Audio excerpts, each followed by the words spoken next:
Hola, ¿qué tal amigos? ¿Cómo están? Bienvenidos a un nuevo video. Para el día de hoy vamos a hablar de John Rambo. ¿Quién es John Rambo? Su influencia en los cómics de finales de los 90s y comienzos de los años 2000. También vamos a indagar qué nos dejó John Rambo en la cultura popular, incluso hasta nuestros días en este año 2026. Tú que me estás viendo, ¿quién es John Rambo? ¿Lo sabes? Te lo voy a explicar de una manera clara y sencilla. Rambo es un ícono de la cultura popular de los años 80.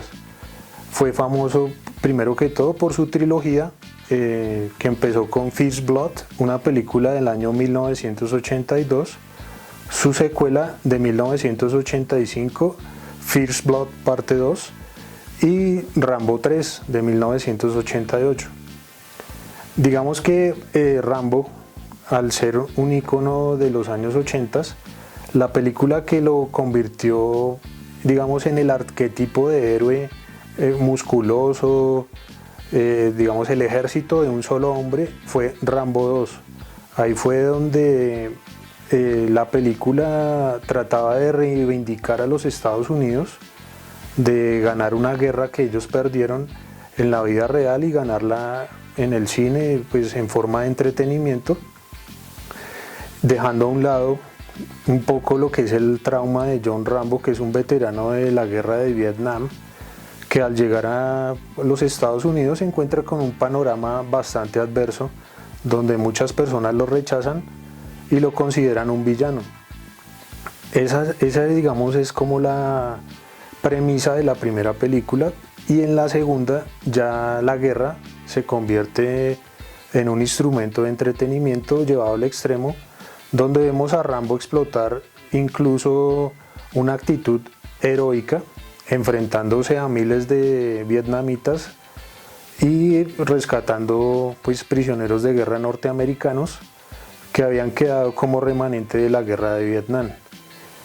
En este punto pues vemos que Rambo utiliza toda clase de armas, M60, cuchillos, tiene un arco con flechas explosivas, y ya empieza a convertirse en un ícono por la cinta que lleva en su cabeza como señal de rebeldía, de desafío. Incluso su cabello largo nos da a entender una clara referencia a que pues él está por encima de todas las reglas, de las normativas que nos da la sociedad, y eso lo convierte en un ícono para muchos en aquellos años 80 de romper las reglas del sistema, hacia donde va dirigida la sociedad en aquella época.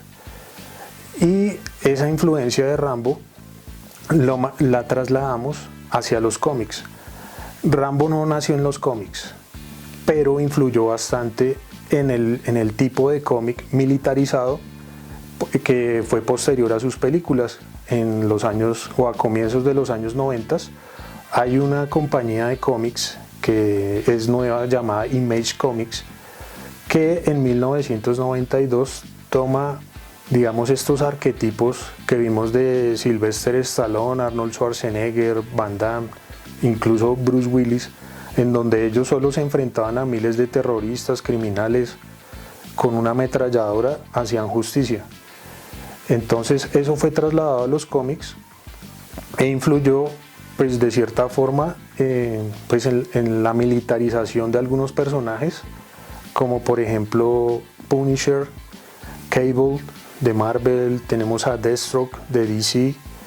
En los años 80 también vemos una influencia un poco militarizada de lo que es Batman en El regreso del Caballero Oscuro de Frank Miller.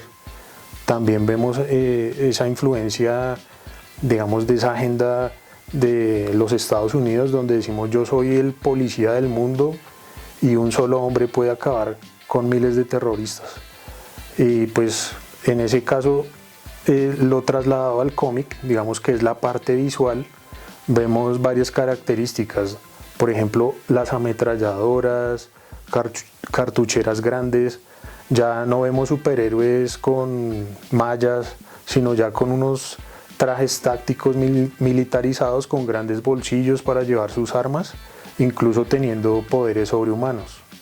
En este punto vemos que Rambo explotó su máximo potencial en los años 80. Como les comentaba, todo esto fue trasladado de manera visual en los cómics a comienzos de los años 90. Y pues esto, si ustedes ven los cómics de los años 90, tenían portadas bastante exageradas, primaba más lo visual que el argumento de los cómics. Por eso también el cómic tuvo una saturación y un bajón de ventas en esa época, pensando pues que digamos la violencia extrema, que digamos pasamos de los 80s donde era el héroe duro a los años 90s donde toda esa visual de gente hipermusculada, armas gigantes hacían justicia. Todo eso fue cambiando poco a poco. Ya el trauma de los superhéroes, de los héroes como Rambo, está quedando fuera de lugar. En nuestra época actual, año 2026, los cómics se centran más en el aspecto psicológico de los personajes. Claro está que manteniendo el aspecto visual, que es llamativo, es lo que vende. Por ejemplo, haciendo un símil entre Rambo y John Wick, vemos un cambio de estética totalmente diferente. John Wick es un tipo con saco de paño, pues digamos tiene sus zapatos bien lustrados, corbata, y aún así pelea, pero mantiene pues su visual estética bastante bien puesta en su sitio y no necesita pues mostrar músculos o tener armas gigantes para hacer justicia. E incluso pelea con cuchillos pequeños, un lápiz, cosas por el estilo que lo hacen incluso más llamativo, y la psiquis del personaje o su trauma ya digamos es el argumento principal de la película, no solo que cuántos cuchillos o cuántos va a matar. Entonces digamos la transición de Rambo al héroe moderno, ya hoy en día muchas personas no les interesa un héroe como Rambo de los años 80. Digamos a mí que yo vengo de esa época, me gustan mucho las películas de Rambo, la acción, pero cada época tuvo su lugar, ¿no?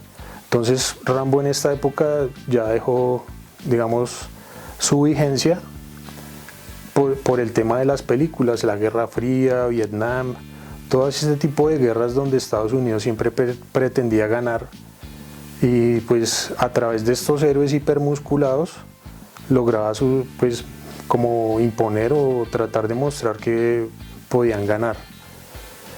Por ejemplo, vemos un paralelismo también de muchos grupos superheroicos. Por ejemplo, de Marvel tenemos a X-Force o Escuadrón Suicida, que ellos son como la parte oscura de equipos como la Liga de la Justicia, los Vengadores, que ellos mantienen un ideal heroico y pues su visual es bastante colorida. Si vemos por ejemplo X-Force, son ya equipos de mutantes militarizados, sus trajes ya son más tácticos, tienen cartucheras para guardar sus armas, su munición. Entonces ahí ya esa influencia que marcó los héroes de acción de los años 80 como Rambo quedó reflejada en ese tipo de cómics. Digamos que no ha desaparecido del todo, pero mantiene digamos esa esencia de yo hago el trabajo sucio, soy un antihéroe. Y por ejemplo vemos, no en un 100%, pues en el personaje de Punisher, Frank Castle, que también es un veterano de guerra, murió su familia a causa de unos mafiosos, y él también hace justicia a tiempo completo, pues eliminando criminales, mafiosos, todo tipo de escoria. Algo de eso se trasladó de las películas de Rambo hacia el cómic.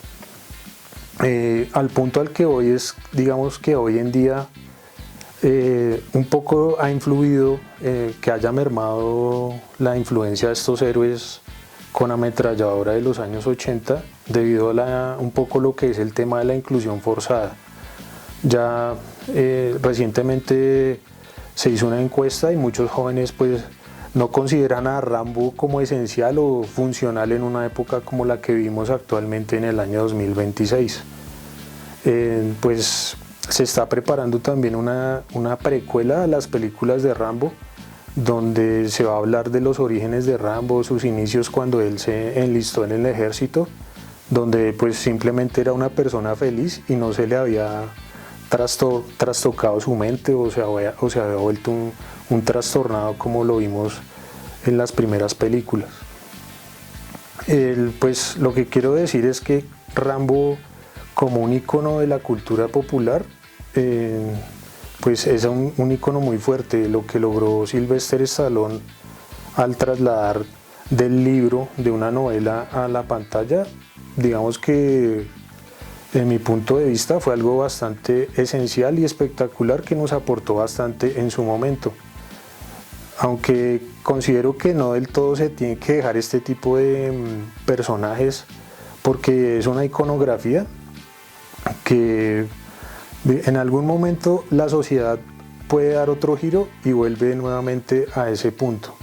Hoy estamos con héroes, digamos, un poco más blandos, pero siempre va a haber personajes, incluso Batman, Superman, Wolverine, han tenido sus etapas militarizadas. No sé si ustedes recuerden en el regreso de Superman, cuando Superman regresa de la muerte, viene con un traje negro, el cabello largo e incluso tiene un arma como una ametralladora. Él regresa ahí, entonces yo al ver esto digo, sí, es una clara influencia de lo que fue Rambo en la cultura popular en los cómics. De las 5 películas de Rambo me gustan las 4 primeras. La quinta parte no me gustó mucho porque me parece ya un drama, una telenovela mexicana, enfrentando ahí pues unos carteles mexicanos. Incluso Rambo pierde su parte visual, su estética, que era todo un icono, su bandana roja, su cabello largo. Ahí simplemente queda como si fuera Stallone haciendo de Stallone. Entonces Rambo en su época, en los años 80, se movía como pez en el agua, era necesario en esa época, pero hoy en día lo que busca la sociedad es entender la parte humana del personaje, por qué es así, por qué llegas a ese punto de ser violento y masacrar a miles con una ametralladora gigante y ganar. Lo que buscamos hoy en día, considero yo, los seres humanos, y pues no solo en el cómic, sino en los medios audiovisuales como YouTube, la televisión, el streamer, todos somos, en conclusión, sobrevivientes. Todos en el fondo tenemos algo de Rambo, pues porque tenemos que ser resistentes al dolor, tenemos que sacar fuerza de donde no tenemos para salir adelante y poder alcanzar nuestros objetivos. Digamos que Rambo no ha muerto del todo, sino sigue ahí metido en cada uno de nosotros. Incluso desde el más joven hasta el más viejo, ahí está la influencia de este personaje, que pues para mí es uno de los mejores en el cine, junto con el Depredador. Pues ese era mi monólogo el día de hoy, amigos. Espero les haya gustado y pues no dejen de leer cómics. Comenten, déjenme abajo en la caja de comentarios qué les pareció este video y nos vemos en una próxima.